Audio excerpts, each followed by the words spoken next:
देश भर में बीजेपी विभाजन विभीषिका स्मृति दिवस मना रही है। वहीं भोपाल के सरोजिनी नायडू कन्या महाविद्यालय में आयोजित कार्यक्रम में मुख्यमंत्री डॉक्टर मोहन यादव ने देश के विभाजन पर केंद्रित प्रदर्शनी का अवलोकन किया। कार्यक्रम में मंत्री विश्वास सारंग, राज्य मंत्री धर्मेंद्र लोधी, विधायक भगवान दास सबनानी, महापौर मालती राय और भाजपा के जिला अध्यक्ष सुमित पचौरी भी मौजूद रहे। वहीं सीएम ने कहा है कि देश का विभाजन 20वीं सदी की दुखद घटना है और ये देश के लिए त्रासदीपूर्ण घटना है। शिक्षा सुखवीर सिंह जी, आयुक्त उच्च शिक्षा निशांत बरवड़े जी, यहाँ के प्राचार्य गोस्वामी जी और इस मौके पर मौजूद हमारे अपने इस विद्यालय परिवार के प्राध्यापकगण, व्याख्यातागण, आमंत्रित अतिथिगण, विभीषिका का जो दंश झेले हुए वो परिवार के हमारे अपने परिवारजन, पत्रकार साथियों, प्यारे मित्रों, यशस्वी प्रधानमंत्री के मन में जो बात है और हम सब भी महसूस करते हैं, देश का विभाजन 20वीं शताब्दी की सबसे दुखद दुर्दांत घटनाओं में से एक अत्यंत त्रासदीपूर्ण घटना है और इस त्रासदी का शब्दों में बखान करना यह बहुत ही करुण और कठिन है। कई कारणों से इस पे कई लोग बात भी नहीं करना चाहते हैं, हम भी उस कष्ट को जानते हैं, लेकिन यह बात भी सही है कि किसी देश को लंबी यात्रा करना है, आगे अगर बढ़ना है तो इतिहास के घावों की गलतियों से अगर वो सबक नहीं लेगा तो मित्रों सच मानो उसका भविष्य भी खतरे में पड़ेगा।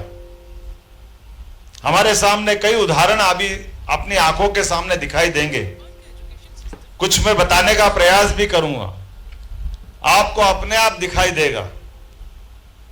एक देश 2000 साल पहले ऐसे अपने देश से, अपनी भूमि से भटकने के मजबूर हुआ। उस देश का नाम इजराइल है, जिसकी अपनी जमीन चली गई, जिसकी अपनी अस्मिता चली गई, जिसका अपना राष्ट्र चला गया और उसको अपने राष्ट्र के पुनर्निर्माण के लिए, पुनर्स्थापना के लिए 2000 साल तक। लेकिन देश की देशभक्ति क्या होती है, देशभक्ति की आग क्या होती है, मैं इजराइल के लोगों को धन्यवाद दूंगा। उनकी कई पीढ़ियां 2000 साल तक इस बात के लिए हर साल एक निश्चित समय पर विश्व में फैले हुए अलग अलग देश एक साथ उस निश्चित समय के निश्चित दिन पे इकट्ठे होते, एक दूसरे से गले मिलते, संकल्प लेते, अगले साल हम अपने देश के अंदर मिलेंगे। और दुर्भाग्य के साथ ऐसा साल आने में 2000 साल लगे। आप अंदाजा लगा सकते हो कितनी पीढ़ियां चली गई होगी इस उम्मीद के भरोसे कि उनका अपना देश बनेगा। हमारे आसपास वो देश भी आजाद हुआ। तो देश की आजादी की कीमत, ये मैंने उदाहरण इसलिए दिया कि आपको इसकी गंभीरता से देश की कीमत समझाने के लिए इजराइल जैसे और भी कई देश, दो देश एक ही धर्म के हैं, इराक और ईरान। काल के प्रवाह में पर्सिया ईरान के रूप में निकल के आया, लेकिन बाद का ईरान और इराक हम सब जानते 20 साल दोनों के बीच संघर्ष चला। दोनों के हालत क्या हो गए, लेकिन ये अपने देश के परिप्रेक्ष्य में मैं दूसरे ढंग से बताता हूं।